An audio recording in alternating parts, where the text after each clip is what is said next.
नमस्कार दोस्तों, सभी स्टूडेंट्स कैसे हो। उम्मीद करता हूँ सभी अच्छे होंगे मेरे फ्रेंड्स। और आप सभी का आपके अपने यूट्यूब चैनल के ऊपर स्वागत करता हूँ। और आज अपन डिस्कस करने वाले हैं एक न्यू टॉपिक के बारे में। और अपने जो स्टार्ट कर रखी है जो सीरीज़ अपन डेली पढ़ रहे हैं वो अपन पढ़ रहे हैं आरपीएससी ग्रेड फर्स्ट का जो बायोलॉजी है। बायोलॉजी में भी यूनिट 3 को अपन डेली डिस्कस कर रहे हैं। जो भी अपनी बुक है उस बुक में जो हैंड राइटिंग नोट्स है उसी को डेली का अपन क्या करते हैं, रिवीजन करते हैं। डेली का कोई एक चैप्टर या कोई एक टॉपिक रिवीजन करते हैं। और आप लोग भी जो भी डेली रिवीजन कर रहे हैं वो साथ साथ में आप लोग भी इसको रीड कर रहे होंगे बुक को। तो जो टॉपिक मैं आपको डेली रिवाइज करवा रहा हूँ उसी को आपको क्या करना है, डेली रिवाइज करना है, ताकि 1 बाय 1 आपकी पूरी बुक है वो मैं कंप्लीट करवा दूंगा। उसके बाद में अपने इनके जो क्वेश्चंस है यूनिट वाइज या टॉपिक वाइज वो अपन डिस्कस करेंगे। और सेकेंड यूनिट जो है आपकी यूजी लेवल के उसके हैंड राइटिंग नोट्स प्रोवाइड कराएंगे।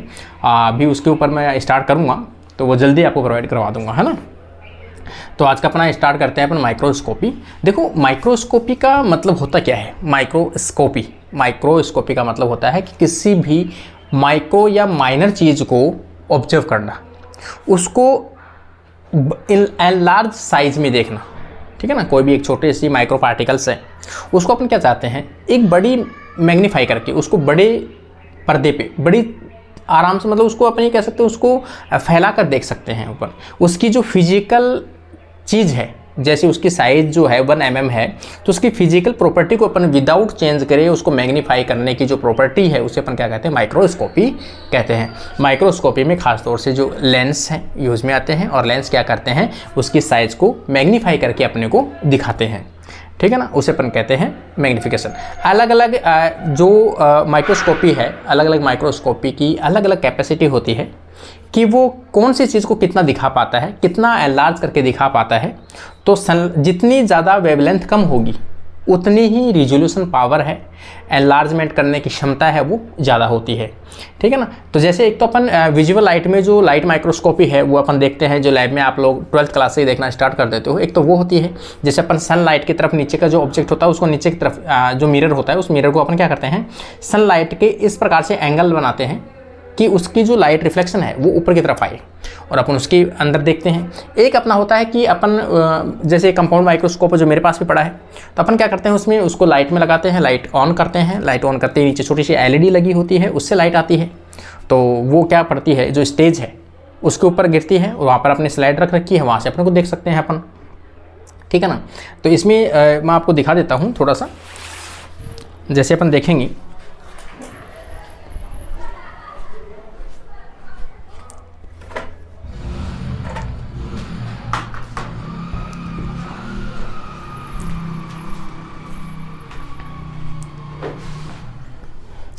जैसे ये है तो यहाँ पे अपन देखेंगे ये वाला कौन सा है, कंपाउंड माइक्रोस्कोपी है। कंपाउंड माइक्रोस्कोपी में यहाँ पे अपन देखेंगे इसमें लाइट का एक स्विच है, ठीक है ना। लाइट आप जैसे ही ऑन करोगे, ऑन करते ही इसके अंदर जो LED लगी है, ठीक है ना, मिरर है जो है यहाँ पे, इसके नीचे क्या लगा है, LED लगी हुई है, कंडेंसर लेंस लगा हुआ है। यहाँ से ऊपर की तरफ जाएगा तो यहाँ पर जो लेंस है ये इसके जस्ट ऊपर स्टेज है, यहाँ स्टेज है। इस स्टेज के ऊपर अपना जो है लेंस जो लगा हुआ है जिससे अपन देख पाते हैं, उसको अलग अलग चेंज कर पाते हैं और दोनों आंखों से अपन उसको देख पाते हैं। ये स्लाइड को इधर से अपन देखेंगे, ये स्लाइड को मूवमेंट करने के लिए है और जबकि ये वाला है वो शार्प करने के लिए है। तो ये कंपाउंड माइक्रोस्कोप होता है। नॉर्मली जो लाइट यहाँ से निकलती है और यहाँ से होते हुए ऊपर की तरफ जाती है और यहाँ के सामने क्या बनती है, इमेज बनती है, ठीक है ना। ये नॉर्मल माइक्रोस्कोप है, कंपाउंड माइक्रोस्कोप, जो अपने लाइट की प्रेजेंस में अपने इसको यूज़ में लेते हैं, ठीक है। तो ये है माइक्रोस्कोपी। और अलग अलग माइक्रोस्कोपी होती है। सबसे एडवांस वाली जैसे अपन देखेंगे ट्रांसमिशन इलेक्ट्रॉन माइक्रोस्कोपी और स्कैन माइक्रोस्कोपी, जो अपन कह सकते हैं स्कैन इलेक्ट्रॉन माइक्रोस्कोपी कह सकते हैं, टैम और सैम कह सकते हैं। तो उनमें इलेक्ट्रोमैग्नेटिक यूज़ में आती है, वेरी शॉर्ट वेवलेंथ, तो उसमें उनकी मैग्नीफिकेशन पावर कितनी होती है, और भी अधिक होती है, ठीक है ना। जितनी ज़्यादा वेवलेंथ शॉर्ट होगी उतनी ही उसकी मैग्नीफिकेशन रिजोल्यूशन पावर है वो हाई होगी, ठीक है ना। अब अपन स्टार्ट करते हैं माइक्रोस्कोपी। माइक्रोस्कोपी एक ऐसी टेक्निक है जिसके द्वारा उन सभी स्मॉल थिंग्स को देख सकते हैं जिनको नग्न आँखों से नहीं देख सकते, और वह इंस्ट्रूमेंट जिसके द्वारा स्मॉल थिंग्स देखते हैं उसे माइक्रोस्कोपी कहते हैं। माइक्रोस्कोप लाइट सोर्स के आधार पर 2 प्रकार के होते हैं। एक होता है लाइट माइक्रोस्कोप, एक होता है इलेक्ट्रॉन माइक्रोस्कोप। लाइट माइक्रोस्कोप तो ये भी आ गया, और इसके अलावा मैंने बता दिया सनलाइट में देखते हो वो भी लाइट माइक्रोस्कोप है। इलेक्ट्रो माइक्रोस्कोप अलग है क्योंकि इसमें इलेक्ट्रोमैग्नेटिक यूज़ में आती है और लेंस की जगह उसमें इलेक्ट्रोमैग्नेटिक लेंस यूज़ में आते हैं ना, वो अपने आप में डिफरेंट है। यहाँ पे अपन देखेंगे फादर ऑफ माइक्रोस्कोपी। सबसे पहले जो माइक्रोस्कोपी का विकास किया था 1600 कुछ के अंदर, वो किसने किया था? एंटोनी वॉन लीवेनहुक ने किया था। उन्होंने सबसे पहले वाटर के अंदर जो भी माइक्रोस्कोप की माइक्रोब्स की एक दुनिया है वो देखी थी, अपने दांतों की जो काई है उसको निकाल के देखी थी। उन्होंने बताया था कि अपने जो आपको देख पा रहे हो, अपने आसपास में जो देख पा रहे हैं, उसके अलावा भी एक माइक्रो ऑर्गेनिज्म की एक दुनिया है जो विजिबल नहीं है, आप उसे नहीं देख पा रहे हो। हालांकि उसको ज़्यादा रेस्पॉन्स नहीं दिया गया था उस टाइम पे, लेकिन वो क्या करते थे, लेंस को घिसकर छोटे छोटे कांच के टुकड़े लेता था, उनको घसता था, घस के जो बांस होता है, बांस के इस प्रकार की जो पाइप होती है उनके अंदर सेट करता था, उसके अंदर उससे वो देखते थे। ठीक है ना। तो इन्होंने आज वर्क किया था, सबसे पहले लेंस को बनाया था माइक्रोस्कोपी को, और ये क्या किस नाम से जानते हैं? माइक्रोस्कोपी के फादर के नाम से जानते हैं। इन्होंने वर्क है 1632 से लेकर 1723 तक किया था। प्रथम माइक्रोस्कोप का निर्माण 1590 में सेजरियस जेंसेस के द्वारा माना जाता है, लेकिन पूरा एंटोनी वॉन लीवेनहुक का जाता है उसको। माइक्रोस्कोप का आविष्कार एंटोनी वॉन लीवेनहुक ने एक छोटी सी जीवित चीज़ों की स्टडी करने के लिए किया था 1932 से लेकर 1632 से लेकर 1632 से 1723 तक। इन्होंने 1666 में लंदन की यात्रा से लौटकर माइक्रोस्कोप बनाया तथा रॉबर्ट हुक के माइक्रोग्राफिया में वर्णित है। ये लाइन जो है वो माइक्रोग्राफिया में वर्णित है। लीवेनहुक ने बैक्टीरिया व प्रोटोजोआ का पहला अवलोकन करने के लिए सिंगल लेंस माइक्रोस्कोप का प्रयोग किया था। माइक्रोस्कोपी में यूज आने वाले टर्म्स कौन से टर्म्स यूज में आते हैं? एक तो आता है रेजोल्यूशन। रेजोल्यूशन का मतलब तो आपको पता ही है, कितनी शार्पनेस आते हैं, अपन मोबाइल में भी जानते हैं, कंप्यूटर में भी जानते हैं। अपन जब भी मोबाइल भी लेते हैं, लैपटॉप भी लेते हैं, कोई भी कैमरा भी आप लेते हो तो पहले देखते हो उसकी रेजोल्यूशन पावर कितनी है। ठीक है ना। तो यहाँ पर अपन देखेंगे माइक्रोस्कोप की वह क्षमता जिससे स्पेसिमेन या सैंपल की डिटेल को डिस्टिंग्विश किया जा सके, मतलब छोटी छोटी चीज़ों को आप जूम करके उसको देख सको और छोटी छोटी चीज़ों को आप पहचान सको, उनमें डिफ्रेंशिएट कर सको, वो क्या कहलाता है? डिस्टिंग्विशन करना। तो रेजोल्यूशन उसे कहते हैं कि किसी भी माइक्रोस्कोप, कोई भी छोटी सी थिंग्स है, कोई छोटा सा चीज़ है, उसको आप एनलार्ज करके देख सकते हो। छोटी छोटी चीज़ उसमें से अगर आप देख सकते हो, वो रेजोल्यूशन पावर कहलाती है। जिसकी रेजोल्यूशन पावर होती है वो जल्दी फट जाती है, जिसकी रेजोल्यूशन पावर अच्छी होती है उसको अच्छे से आप जूम करके देख पाते हो। अर्थात एक सैंपल के दो अलग अलग पॉइंट के बीच की मिनिमम डिस्टेंस जहां माइक्रोस्कोप के द्वारा अलग अलग देखे जा सकते हैं। कोई भी छोटी सी पार्टिकल है उसको भी आप जूम करके देखोगे तो उनके बीच की डिस्टेंस भी आप छोटी छोटी चीज़ें हैं वो भी देख पाओगे। एक चीज़ मैंने आपको अभी भी बताई थी, शॉर्ट वेवलेंथ लाइट जितनी होगी उतनी ही उसकी रेजोल्यूशन पावर जो है वो अधिक होगी, ये आपको याद रखना है। से अधिक रेजोल्यूशन प्राप्त होता है, जबकि लॉन्ग वेवलेंथ से लो रेजोल्यूशन पावर प्राप्त होता है। ठीक है ना। वेवलेंथ जितनी शॉर्ट होगी उतनी ही रेजोल्यूशन पावर अधिक होगी। सेकंड है रेजोल्यूशन लिमिट। ठीक है ना। रेजोल्यूशन लिमिट क्या होती है? ठीक है ना। रेजोल्यूशन लिमिट के बारे में देखते हैं थोड़ा सा। इसमें से हालांकि आपको क्वेश्चन जो पूछा जाएगा मैं आपको बता दूंगा, जो एग्जाम में आया हुआ है वो बता दूंगा मैं आपको अभी। ह्यूमन आई की रेजोल्यूशन जो पावर है वो कितनी है? 0.2 mm होती है, 0.2 mm होती है या 200 माइक्रोमीटर होती है। ठीक है ना। नॉर्मल लाइट माइक्रोस्कोप की रेजोल्यूशन जो पावर है 0.2 माइक्रोमीटर होती है। कंपाउंड माइक्रोस्कोप जो मैंने बताया आपको, रेजोल्यूशन लिमिट का मतलब ये फॉर्मूला दिया हुआ है RLD = 0.61 lambda n sin alpha. ठीक है ना। और n है reflective index of medium. Reflective index medium जो होता है जिसमें आप स्पेसिमेन को देखते हो वो मीडियम की बात कर रहा है। रेजोल्यूशन पावर का ये फॉर्मूला है, इसको थोड़ा सा आप लोग याद रख लेना। ये रेजोल्यूशन पावर का मीडियम है NA। यहाँ पे हम देखें NA क्या है? न्यूमेरिकल एपरेचर है। न्यूमेरिकल एपरेचर जितना कम होगा उतनी ही क्या होगा? रेजोल्यूशन पावर है वो अधिक होगी। ठीक है ना। Numerical aperture. और ये लैम्डा हाई वेवलेंथ ये भी कम होनी चाहिए। यदि लैम्डा कम होगी तो रेजोल्यूशन पावर अधिक होगी, RL कम होगा तो रेजोल्यूशन पावर अधिक होगा। N = reflective index of medium. ठीक है ना।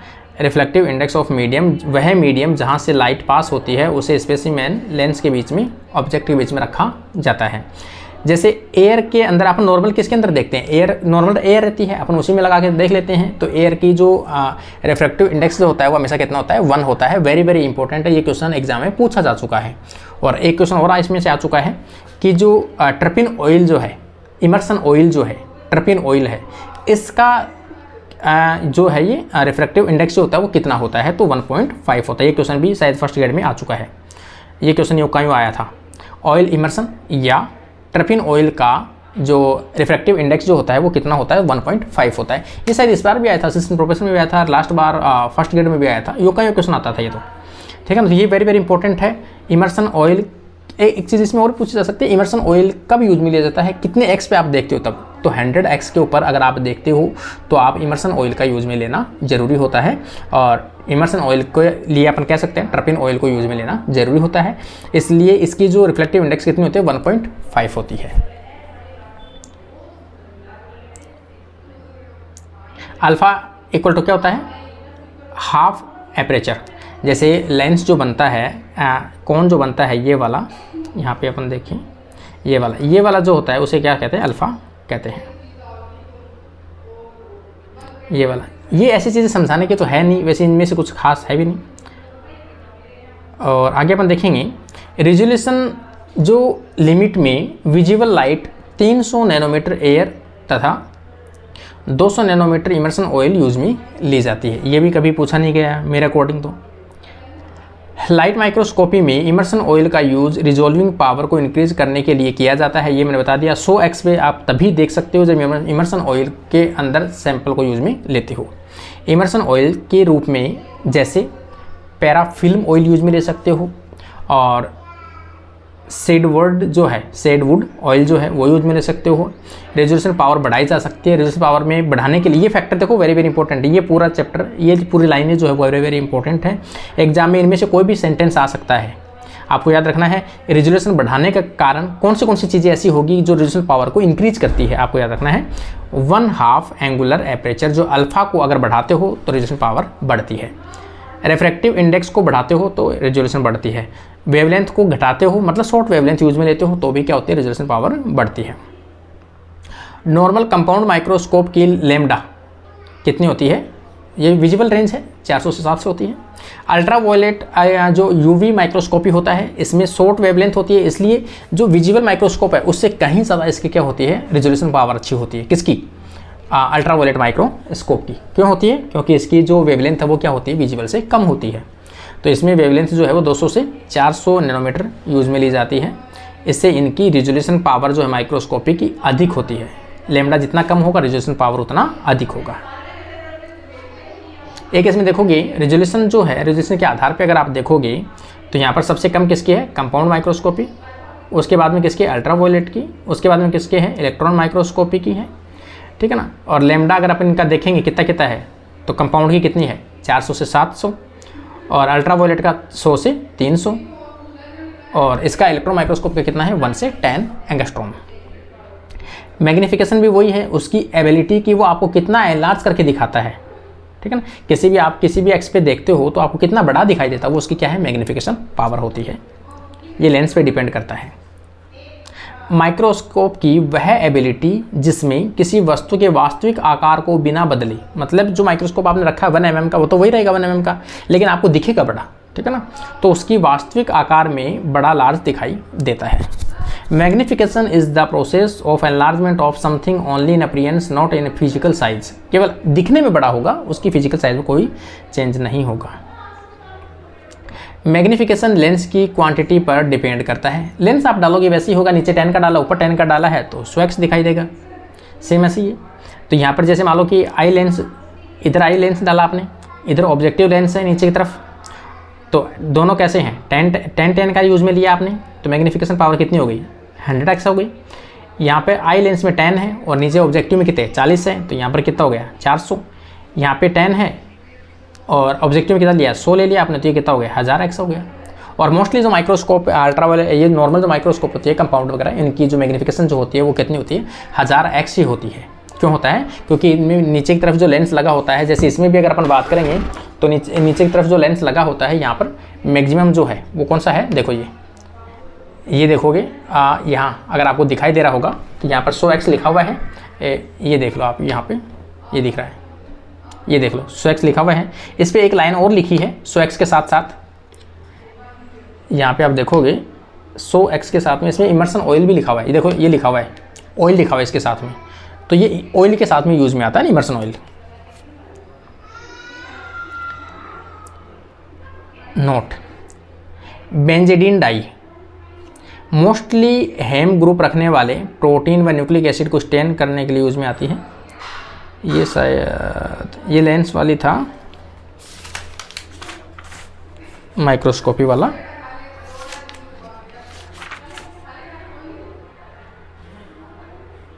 इल्यूमिनेशन सोर्सेस जो हैं ये तो देखो डाई के बीच में थोड़ा सा मैंने डाल दिया है, तो बेंजीडीन डाई है। और बेंजीडीन डाई का कोई आगे होगा तो मैंने इसलिए लिख दिया होगा कि सैंपल को स्टेन करने के लिए आप यूज़ में लेते हो, तो किसको यूज़ में लेते हो, तो यहाँ इसके बारे में थोड़ा सा लिखा है। बेंजीडीन डाई क्या होती है, ये मोस्टली हेम ग्रुप वाले रखने वाले प्रोटीन्स, जैसे मान लो साइटोक्रोम है, हेम ग्रुप पाया जाता है, हीमोग्लोबिन है, हेम ग्रुप पाया जाता है।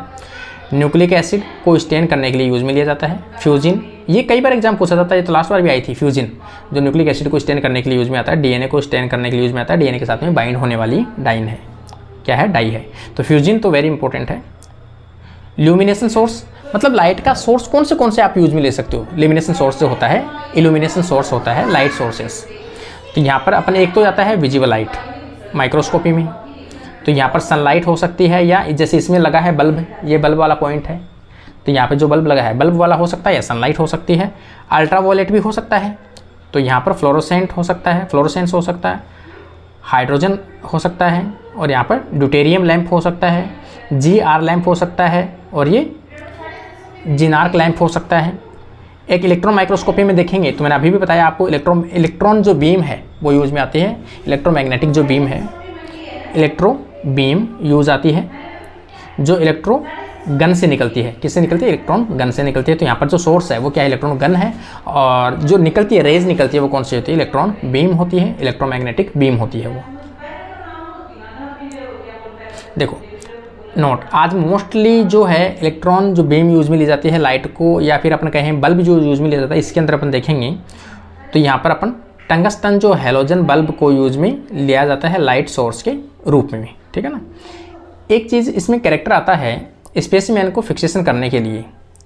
किस लिए कि स्पेसिमेन, जैसे मान लो आप किसी भी चीज़ को देखते हो इस माइक्रोस्कोप में, पहले आपको क्या करना पड़ेगा, उसको स्टेन करना पड़ेगा, फिक्सेशन करना पड़ेगा। तो फिक्सेशन के लिए अलग अलग चीज़ें होती हैं, ये टॉपिक भी शायद आपके मेंशन किया हुआ है। तो यहाँ पर अपन देखेंगे स्पेसिमेन फिक्सेशन।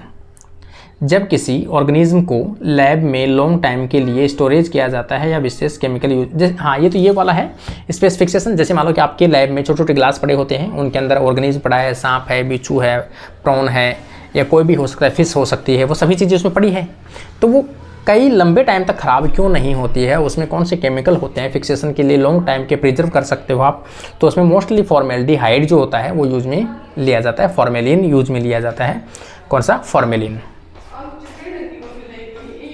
अर्थात इन केमिकल में इन बायोलॉजिकल टिश्यू या सेल्स को केमिकल स्टेबल किया जाता है, जिससे इनका ऑटोलाइसिस या टिश्यू डैमेज नहीं हो सकता या इनको रोका जा सकता है। इसके लिए कौन से केमिकल यूज में आते हैं, तो यहाँ पर अपन कह सकते हैं केमिकल आपको याद रखना है, फॉर्मेल्डिहाइड यूज में आता है एक, तो ग्लूटरेल्डिहाइड यूज में आता है, ओस्मियम टेट्रोक्साइड यूज में आता है, और फॉर्मेल्डिहाइड का कितना परसेंट, 10%। ग्लिसरॉल ये है ना, ग्लाइओक्सोल, पिक्रिक एसिड यूज में आता है, फॉर्मेलिन यूज में, फॉर्मेलिन तो इसी का बना होता है फॉर्मेल्डिहाइड का ही, ठीक है ना, डाइल्यूशन करके। तो ये सभी ऐसे केमिकल्स हैं जो आप किसी भी स्पेसिमेन को लंबे टाइम तक अगर आप उसकी जैसी बॉडी स्ट्रक्चर वैसे अगर आप रखना चाहते हो कि उसकी बॉडी डिग्रेड ना हो, तब यूज में आते हैं ये केमिकल। ये वेरी वेरी इंपॉर्टेंट है भाई, ये याद रख लेना आप सभी केमिकल फिक्सेशन के लिए, है ना। सेक्शनिंग का मतलब तो आप जानते हो, स्पेसिमेन को कैसे आप कटिंग करते हो, किसी चीज़ को कटिंग करते हो, है ना। जैसे स्टेम है, स्टेम को आप कैसे कटिंग करते हो, बारीक बारीक ऐसे लेके, तो उसको क्या कहते हैं अपन, सेक्शनिंग कहते हैं। जो नॉर्मली अपन कैसे करते हैं, ब्लेड से करते हैं। वह प्रक्रिया जिसमें टिश्यू की थिन स्लाइड तैयार की जाती है, जिसके द्वारा इंटरनल स्ट्रक्चर की स्टडी की जाती है। सेक्शनिंग टिश्यू कटिंग करने के लिए माइक्रोटोन, अल्ट्रा माइक्रोटोन जो है वो यूज में लेता है, मतलब ब्लेड के रूप में माइक्रोटोन है और अल्ट्रा माइक्रोटोन यूज में लेते हैं। सॉफ्ट टिश्यू कटिंग करने के लिए, जैसे मान लो कि आप कहो कि लीफ को कटिंग करना है तो लीफ को कैसे कटिंग कर सकते हो, इसलिए एक जो स्ट्रॉन्ग तना होता है, स्टेम हो सकता है, उसमें पहले चीरा लगाओ, उसके अंदर उसको डालो, फिर उस तने के साथ में उसको कटिंग करो, तब कटिंग हो सकता है। या फिर आलू की एक छोटी सी स्लाइस ले लो, उसके अंदर चीरा लगाओ, उसके अंदर लीफ डालो और उसके साथ में उसको कटिंग करो, तो कर सकते हो आप। तो ये उसको सपोर्ट के लिए ज़रूरी है। नेचुरल सेल या टिश्यू में कॉन्ट्रास्ट नहीं पाया जाता है, इसलिए उन्हें माइक्रोस्कोप में एग्जामाइन करने कठिन होता है। नॉर्मल आप लगाओगे तो ट्रांसपेरेंट है, कुछ नहीं दिखेगा उसमें, लेकिन अगर आप स्टेन कर लेते हो डाई से तब आपको वो विजिबल हो सकता है। इसलिए माइक्रोस्कोप में स्पेसिमेन या सैंपल को एग्जामाइन करने से different dye chemical stain use में लिया जाता है, जिसे स्टेनिंग कहते हैं। ये डाई केमिकल लाइट एब्जॉर्ब करते हैं और क्या करते हैं, लाइट को इमिट करते हैं, ठीक है ना, और कंट्रास्ट शो करते हैं, जिससे स्पेसिमेन की स्टडी की जा सकती है। जैसे यहाँ पर देखेंगे हीमेटोजाइलिन जो है वो खासतौर से न्यूक्लिक एसिड को स्टेन करने के लिए यूज़ में आता है। Basic amino acids lysine arginine के लिए यूज़ में आता है। हीमेटोजाइलिन खासतौर से इसमें भी आता है, न्यूक्लिक एसिड में भी काम आता है। यहाँ पर तो मैंने लिखा है बेसिक एमिनो एसिड्स लाइसिन और आर्जिनिन के लिए यूज़ में आता है। ईओसिन है, ये एसिडिक जो मॉलिक्यूल्स है कि बाइंड, जैसे डीएनए है, एस्पार्टेट है, ग्लूटामेट के लिए यूज़ में आता है। बेसिक डाई है, एक याद रखना भी, बेसिक डाई के एग्जाम्पल कौन से ये आपको याद रखने हैं। बेसिक डाई के बेसिक फ्यूसिन, क्रिस्टल वॉयलेट और मेल्काइट, ग्रीन, मेथाइन ब्लू और सेफ्रेनिन, ये सभी कैसे हैं, बेसिक डाई होते हैं और पॉजिटिव रूप से कार्य करते हैं, पॉजिटिव स्टेन के रूप में कार्य करते हैं। एसिडिक डाई का कभी आपके एग्जाम्पल पूछा जाए कि एसिडिक डाई कौन सी इनमें से, ये याद रखना है। एसिडिक फ्यूजिन, ईओसिन है और रोज बंगाल, ये जो बेंगल है ये क्रोमोसोम को नेगेटिव स्टेन करते हैं के रूप में कार्य करते हैं। आपको तो डाई के नाम याद रखने हैं, कुछ नहीं है। बेसिक फ्यूजिन है, म्यूकोपॉलीसेकेराइड तथा ग्लाइकोप्रोटीन को स्टेन करते हैं, बैक्टीरियल को स्टेनिंग करने में यूज में आती है बेसिक फ्यूजिन डाई। एसिटोकार्मिन है, न्यूक्लिक एसिड, एसिटोकार्मिन तो एग्जाम में पूछा भी जा चुका है आरपीएससी में। एसिटोकार्मिन तो जो अपन यूज में लेते भी हैं, किसमें, जो आप ऑनियन की रूट टिप का देखते हो, माइटोसिस का अपन प्रैक्टिकल परफॉर्म करते हो, उसमें एसिटोकार्मिन यूज में आता है। आपके माउथ की अगर कोई सेल यूज में लेते हो, उसमें अगर डीएनए को आप बार बॉडी देखना चाहते हो तो बार बॉडी को भी देखने के लिए क्या होता है, एसिटोकार्मिन यूज में आता है। इसका मतलब एसिटोकार्मिन न्यूक्लिक एसिड को स्टेन करने के लिए यूज में लिया जाता है। तो यहाँ पर क्रोमोसोम्स या डीएनए को स्टेन करने के लिए यूज में आता है, माइटोसिस की स्टडी करने के लिए यूज में आता है। जिम्सा डाई है, वो भी किस में काम आता है, डीएनए को स्टेन करने के लिए काम आता है, क्रोमोसोम को स्टेनिंग के लिए, कैरियोटाइप्स को तैयार करने के लिए, है ना। कैरियोटाइप्स का वेरी इंपॉर्टेंट है भाई, कि कैरियोटाइप का मतलब होता है कि किसी भी क्रोमोसोम को उनके साइज के अकॉर्डिंग अरेंज करना, कैरियोटाइप कहलाता है। तो उनको स्टेन करने के लिए किसको यूज में लेते हैं, जिम्सा डाई को यूज में लिया जाता है। क्रिस्टल वॉयलेट है, खासतौर से बैक्टीरिया को स्टेन करने के लिए यूज में लिया जाता है, किसको, बैक्टीरियल स्टेनिंग को, और कुछ क्रोमेटिन को भी स्टेन करने के लिए यूज में लिया जाता है,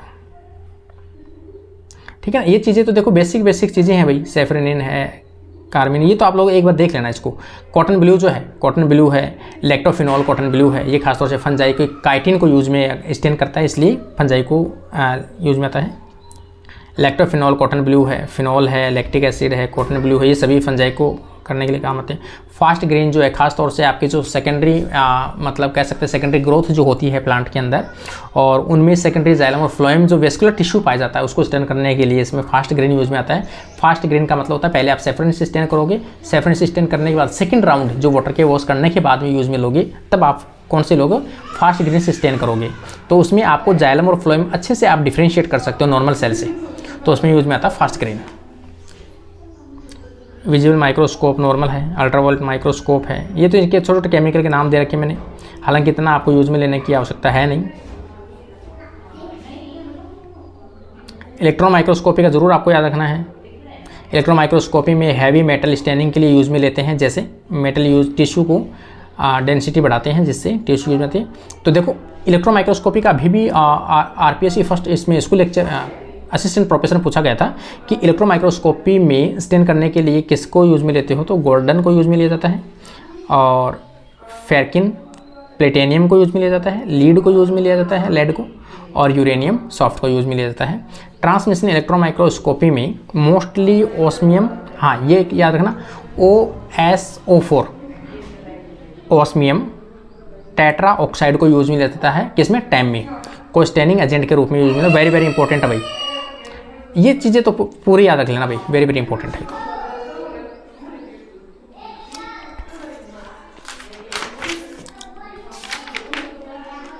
हाँ, अब जो आएगी अगली टेक्निक आएगी ये फेज कॉन्ट्रास्ट माइक्रोस्कोपी। ये टेक्निक के बारे में अपन कल डिस्कस कर लेंगे। अभी लाइट भी गई हुई है, ठीक है ना। आज के लिए अपनी क्लास यहीं कंप्लीट होती है।